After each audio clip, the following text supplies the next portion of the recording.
Bonjour à tous. Aujourd'hui, vidéo pour vous partager mon avis sur The Substance, le dernier film de Coralie Farja, hein. C'est même son second film après Revenge qui a été sorti en 2017, qui était un plutôt bon film d'action, thriller, survival horreur, hein. C'est un film qui mélangeait les genres et je crois qu'on peut d'ores et déjà dire que c'est la marque de fabrique de Coralie Farja, hein, une jeune réalisatrice française, voilà, qui est pétrie de talent, hein, franchement.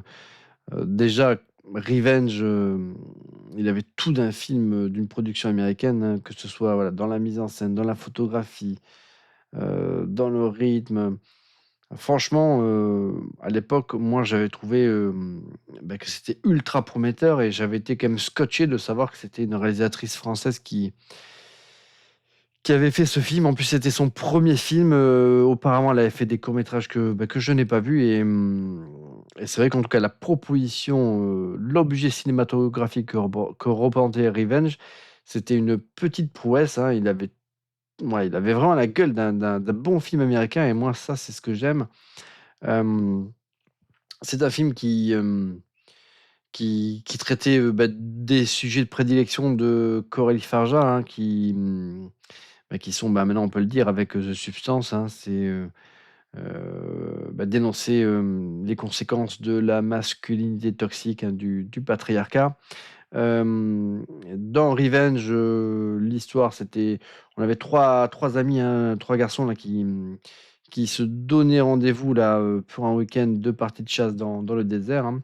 Il y en a un des trois qui se présente avec sa copine, hein, Jennifer. Et, et pendant le week-end, il y a un des deux amis là, de ce gars-là qui ne peut pas résister et qui viole sauvagement la jeune femme. Et les deux autres copains, plutôt que de dénoncer et de protéger la jeune femme, décident plutôt de se soutenir mutuellement, de faire taire la jeune femme, qui elle, n'est pas du tout, dans cette idée-là. Et dès lors, ils décident eux, de la faire taire définitivement. Donc il s'ensuivait une partie de chasse, mais une partie de chasse, humaine, où les 3 compères, se décidaient à traquer la jeune femme en plein désert, hein, et ils finissaient par la laisser pour morte, contre toute attente, parce qu'elle prenait véritablement cher, hein, dans le film, cette jeune femme, incarnée par Matilda Lutz, une actrice italienne magnifique, hein. Elle est, voilà, vraiment très, très, très jolie, hein, cette actrice. Donc contre toute attente, bien évidemment, elle a survécu à ses blessures qui étaient quand même, vraiment méchantes, hein. De mémoire, elle s'était pris un pieu, dans le bide, hein, et il y avait une forme, de résurrection qui s'opérait, comme un ange vengeur, un peu comme le The Crow version féminine, hein. Et là, il y avait donc cette inversion des genres où la jeune femme, devenait, après avoir été traquée, devenait celle qui allait traquer là et faire payer chèrement à ces 3 petits lascars, ce qu'ils lui avaient fait. Et là, on partait dans quelque chose de complètement déjanté, avec des scènes, à la limite du what the fuck même. Mais voilà, c'était un film qui était, extrêmement fun, sans temps mort. Alors, après, effectivement, on avait des personnages qui étaient pas très, très bien caractérisés, pas très, très bien développés. Voilà, un petit peu mono, dimension, c'est-à-dire il y a pas trop de nuances dans les personnages, ça c'est clair, hein. C'était vraiment un petit peu des caricatures. Donc voilà, c'est un petit peu la faiblesse de ce film-là, c'est la caractérisation quand même des personnages. Après effectivement, la surenchère, au niveau des scènes d'action, pas forcément très, très crédible. C'est un film qui était, de mémoire, qui était quand même assez gore, assez violent, assez sanglant. Mais voilà, il manquait peut-être un peu de mesure dans ce film-là, ce qui fait qu'au bout d'un moment, on a l'impression de voir un film un peu trop grotesque, un peu trop, ouais, au bout d'un moment, on n'y croit plus véritablement, en fait. Donc c'est un film qui était sans doute, un qui allait sans doute un petit peu trop loin dans le nawak. Et du coup, ben, on perdait un petit peu, toute l'intensité dramatique du début du métrage, c'était un petit peu, voilà, noyé par, tout ce délire-là, voilà, ça manquait un petit peu là de mesure et ça partait un petit peu trop dans le grand n'importe quoi, pour en faire un film excellent, mais et non, voilà, ça restait un film, une proposition quand même intéressante et moi je sais que quand je l'ai vu, je m'étais dit: «Waouh!» Beh, cette jeune réalisatrice, hein, puisque, Coralie Farja, bon, elle doit avoir quelque chose comme, 48 ans, quelque chose comme ça. Enfin, qu'elle approche, de la cinquantaine, mais ça reste une jeune réalisatrice. Moi, je m'étais dit: «Mais voilà, ça promet» parce que, voilà, son film, il a quand même, une sacrée gueule. Voilà, bien qu'il était pour moi, voilà, un peu bancal, notamment dans sa seconde partie, ouais, il y a un truc qui était raté, que je trouvais raté quand même dans ce film. Bon, finalement, The Substance, bah, c'est un petit peu la même chose, hein, je trouve, hein. C'est un film qui, en tant qu'objet, filmique, cinématographique, est une vraie réussite, hein. The Substance, ouais, il est magnifique ce film, hein. Visuellement, mise en scène, voilà, la performance même des deux comédiennes, elle est incroyable. Ouais, d'ailleurs, Demi Moore, dans ce film, elle est juste, enfin, elle est splendide, hein. C'est une femme qui j'ai l'impression de l'avoir toujours connue et bien sûr qu'elle a, voilà, elle a vieilli, mais on a l'impression que le temps, il passe 2 fois moins vite sur elle que sur la plupart là des autres actrices que l'on peut connaître, hein. Franchement, c'est une femme qui vit particulièrement bien, hein. Un peu, bah, comme notre Monica Bellucci, hein, d'une certaine manière.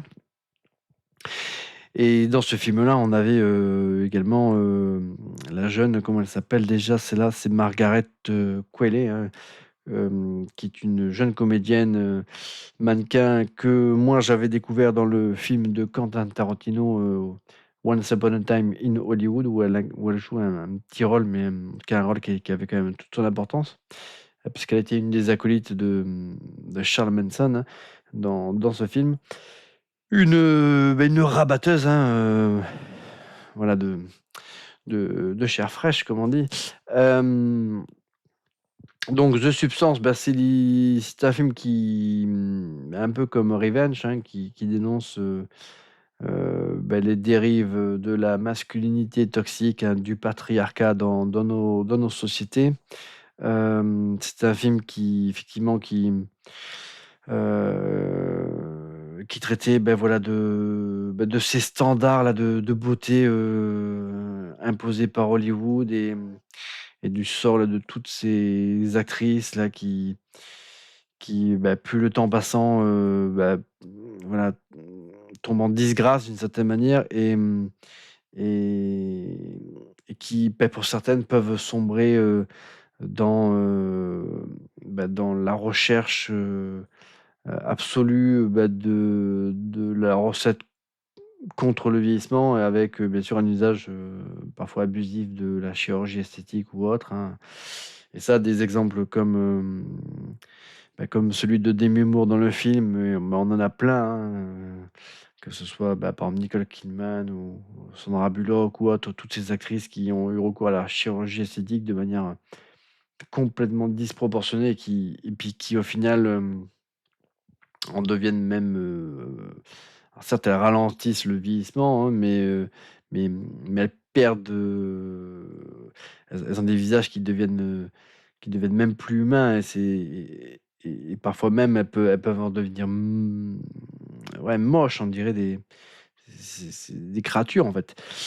Et il y en a plein d'actrices comme ça qui se sont complètement défigurées, comme Megan Fox ou autre, et ça, c'est vrai que ça, c'est quelque chose qui est vrai, particulièrement dans le cinéma hollywoodien et que l'on retrouve, moins, je trouve, quand même, dans le cinéma français, hein. Beaucoup moins. Mais c'est vrai que dans le cinéma américain, mais on a la plupart des acteurs masculins, ils restent au sommet quasiment, jusqu'à la fin de leurs jours, hein, alors que, pour les grandes stars féminines, et beh, passé, on va dire, 45-50 ans, Et ben, pour la ma grande majorité, on n'entend plus trop parler d'elle, hein, et Demi Moore, c'est vrai que ça faisait un petit moment que je l'avais pas vue dans un rôle important, en tout cas dans un film, qui fasse parler de lui, comme c'est le cas là pour ce The Substance, hein. Donc d'ailleurs quelque part, il faut avoir des cojones, hein, pour une actrice comme Demi Moore, de prendre, le risque, de s'afficher dans un film qui quelque part, dénonce, tout ce que d'une certaine manière elle peut incarner, hein, au travers, de son propre, parcours, de sa propre carrière et même de son propre parcours même, physique, hein, puisque voilà, Demi Moore, elle porte sur elle aussi, d'une certaine manière les ravages là de cette, chirurgie esthétique et de cette, recherche, absolue là de rester jeune et de rester, on va dire, entre guillemets «tendance». Donc voilà, c'est un film qui prend le parti, voilà, de dénoncer, tout ça, de le caricaturer même, un peu trop à l'extrême, hein. C'est un film qui traite tous les personnages masculins de manière aussi très, très caricaturale, tous les personnages masculins, il n'a voilà, il n'y en a quasiment aucun de véritablement, positif, dans le film, hein. Ce sont tous voilà, des sortes de prédateurs sexuels qui posent des regards, bah, relativement malsains sur les femmes, hein. C'est c'est un peu le problème de ce film-là, c'est que c'est un film qui comme pour Revenge mélange les genres. C'est à la fois un drame social, mais c'est aussi, d'une certaine manière, une sorte de satire, de farce aussi. Il y a un côté grotesque ou caricatural qui fait que, il y a un côté second degré qui tue un petit peu le concept qui est hyper intéressant du film. Donc l'histoire du film, donc c'est cette femme qui est une star là du fitness, hein, qui a particulièrement bien réussi, hein. Il y a qu'à voir, la gueule de son appartement elle habite, tout en haut là d'un gratte-ciel avec, une espèce de panorama là sur la ville, c'est ouf, hein. Donc voilà, c'est une immense star, mais son producteur, il veut la remplacer par par une, présentatrice, de fitness beaucoup plus jeune. Donc là, elle sent que, c'est la fin, hein. Elle a tiré tout ce qu'elle pouvait, hem, elle a usé de tous les artifices pour rester, la plus athlétique et la plus jeune, la plus belle, le plus longtemps possible mais là, voilà, le temps est en train de la rattraper elle sent que voilà, il y a plus c'est la fin et et cette actrice, on voit aussi qu'elle est, son boulot, c'est la seule chose, elle a tout sacrifié pour son boulot puisque, sans son boulot, c'est une personne qui vit dans une profonde solitude. Donc, quand elle a une proposition quand elle a la connaissance là, d'une substance qui lui permettrait de rester jeune ou de redevenir jeune, forcément, ça retient son attention, hein. Donc cette substance, en l'occurrence, elle permet en fait un dédoublement génétique, de sa personne, hein, de créer un double d'elle-même en version, hyper jeune. La contrainte, c'est que les 2 versions d'elle-même, la version, entre guillemets «vieille» et la version jeune, ne peuvent pas, hem, vivre, en même temps. C'est-à-dire que, elles ne peuvent vivre que par alternance de une semaine l'une, et une semaine l'autre, hein. Puisque, quand il y en a une qui est endormie, elle va aller piocher dans le corps, de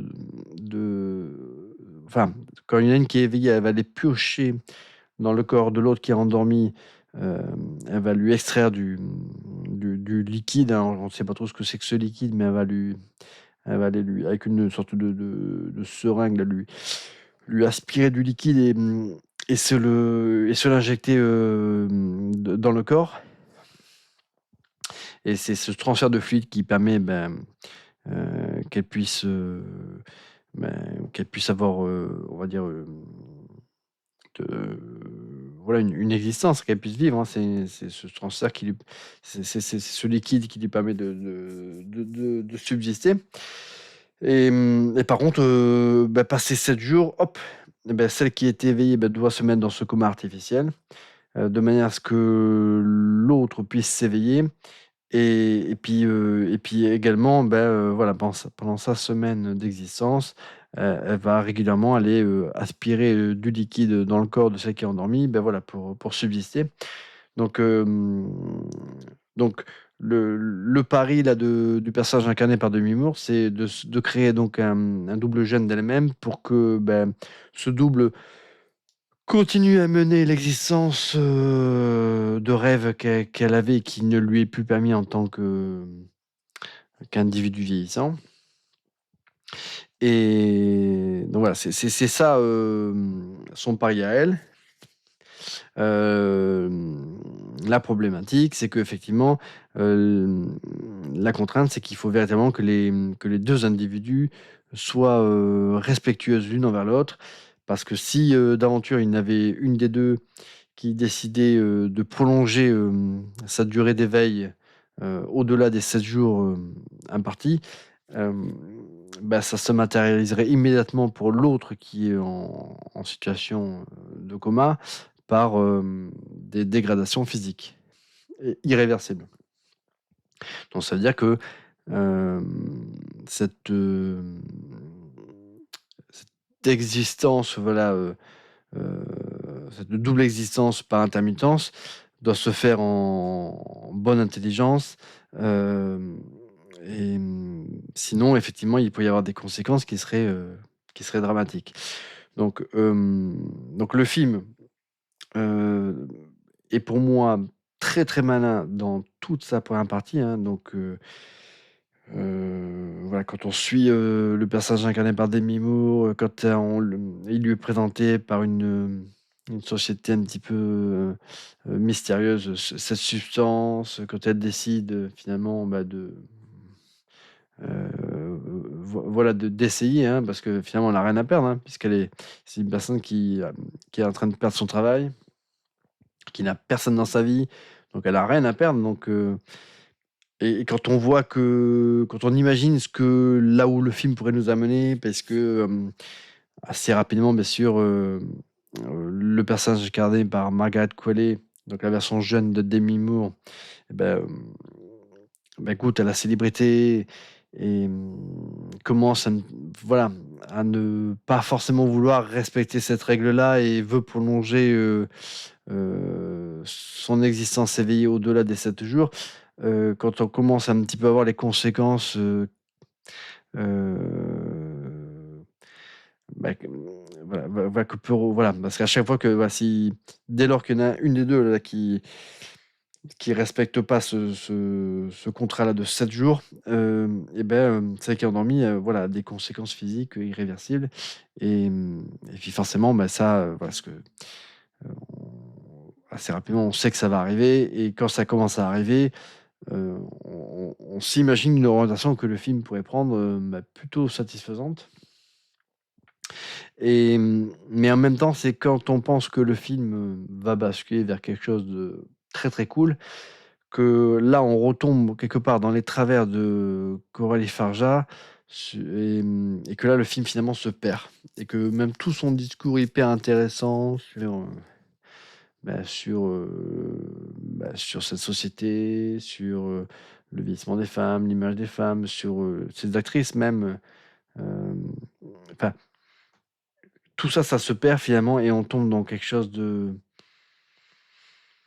voilà, d'ultra excessif, pareil, voilà, bah, comme pour Revenge, dans le gore, dans la surenchère de scènes what the fuck, hem, et le paradoxe avec ce film-là, c'est que, parce qu'après effectivement, le film est excessivement, violent dans son dernier tiers, hein.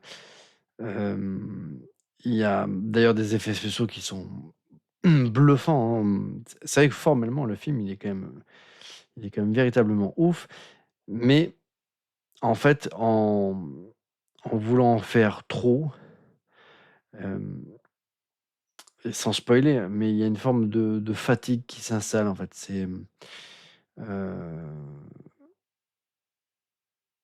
Ça devient trop en fait, trop excessif, trop la surenchère, trop caricatural. Donc certes, là on peut pas lui reprocher à Coralie Farja de pas, d'avoir manqué de générosité. C'est sûr que c'est un film qui est ultra généreux, qui va très, très loin. Là, c'est sûr qu'elle ne s'interdit rien dans ce film, mais je trouve qu'au final, tout le concept du film, il tombe dès lors qu'on part dans une sorte de grand n'importe quoi. Alors, on pourrait effectivement faire des thèses, des analyses sur, effectivement, tout ce que dit le film, dans son dernier tiers, mais je dis pas que c'est pas intéressant. Hem, je pourrais effectivement on pourrait en faire une disserte, hein, mais ce côté nawak que l'on a à la fin du film, moi, il m'a sorti du film.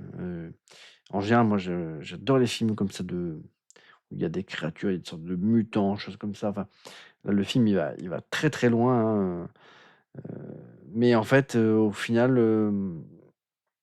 et beh, on tombe vraiment dans une sorte de grosse farce, de grosse satire, de et et je trouve que le film, il tombe comme un soufflé, en fait, et le paradoxe, c'est que j'aurais dû surkiffer ce dernier tiers du film et en fait, bah, il m'a saoulé, en fait. Donc c'est ouf, hein, comment on peut se rater sur le final. Hem Encore une fois, le film, voilà, on peut l'analyser de manière pertinente, sur ce que peuvent représenter, symboliquement, telle ou telle séquence, dans le final. Mais moi, je trouve que, bah, voilà, même si effectivement ça s'explique, ça n'en fait pas un bon final. Moi, j'ai trouvé qu'on aurait dû rester dans quelque chose de beaucoup plus sobre, de beaucoup plus réaliste, de beaucoup plus, voilà, moins extrême.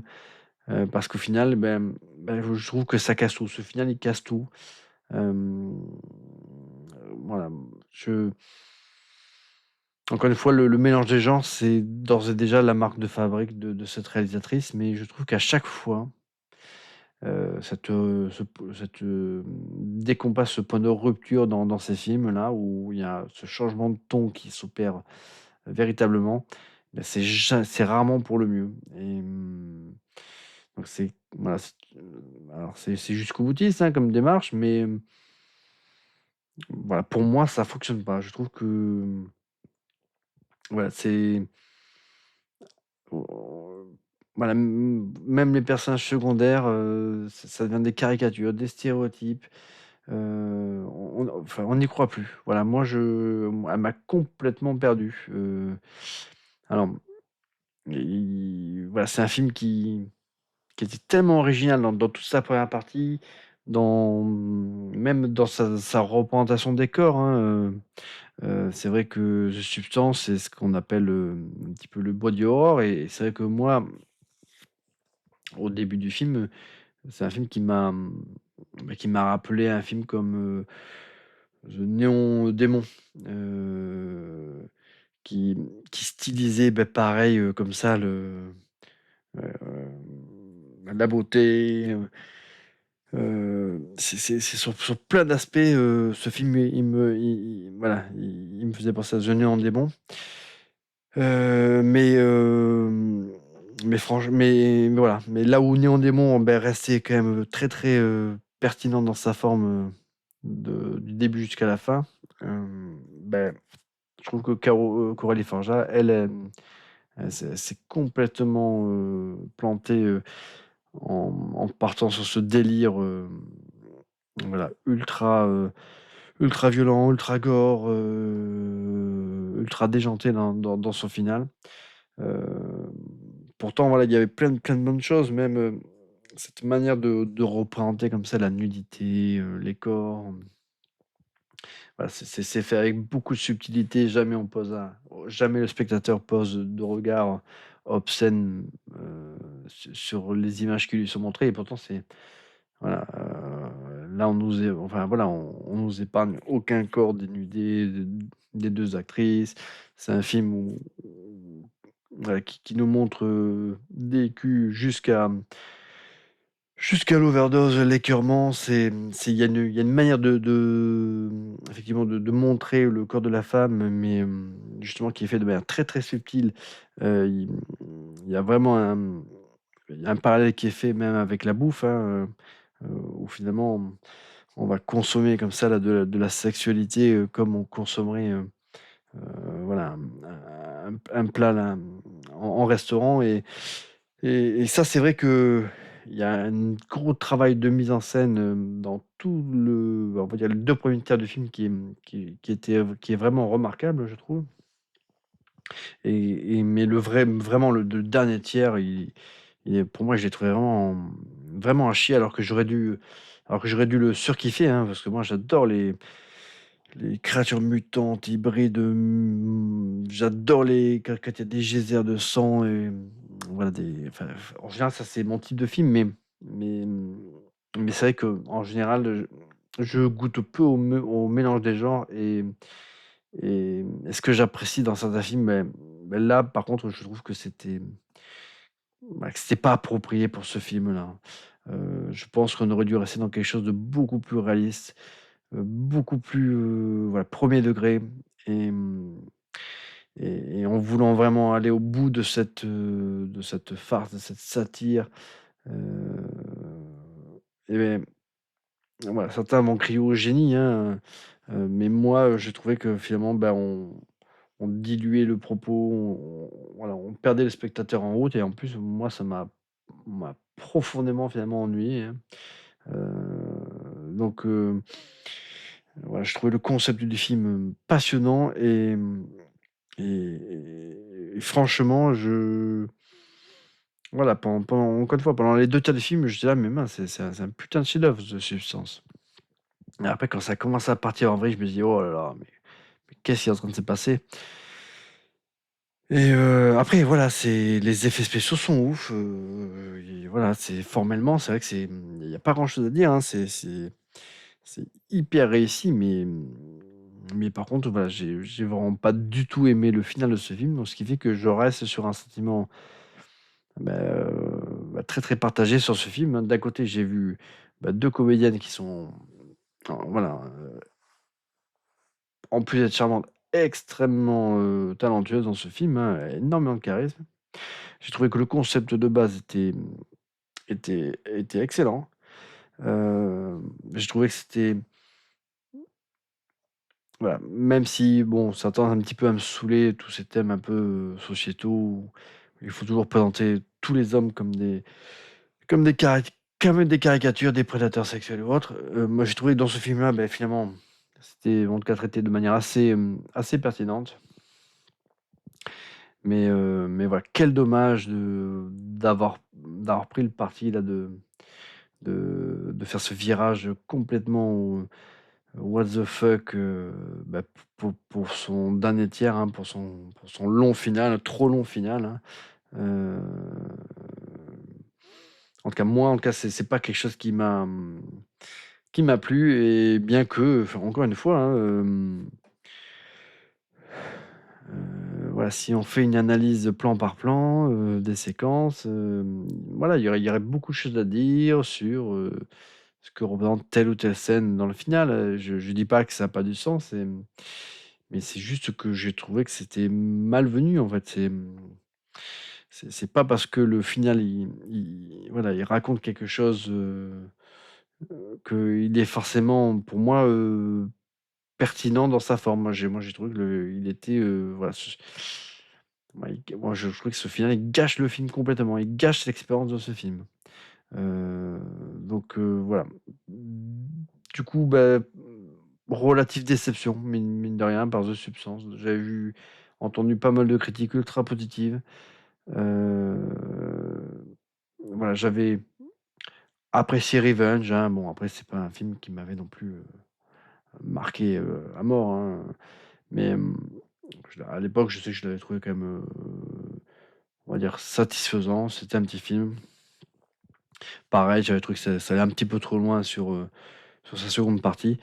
Bah, The Substance, bah, voilà, quand j'ai lancé le film, bah, je me suis dit: «Putain, ça va être dingue, hein». Le concept, il est ultra cool, le film il est hyper bien, il a l'air d'être hyper bien filmé et encore une fois, voilà, quand ça commençait à partir en couille, je me suis dit: «Merde, mais quel dommage, mais pourquoi prendre cette orientation, pourquoi accentuer ce côté grotesque, farce, caricatural, avec voilà, cet excès-là de démonstration-là, de gore, de monstruosité. Alors certes, voilà, c'est métaphorique,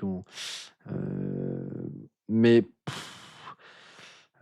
voilà, bah, pour moi, grosse déception. Voilà, donc bah, je vous le recommande quand même parce que il y a plein de choses qui peuvent être intéressantes quand même à avoir dans ce film-là, hein.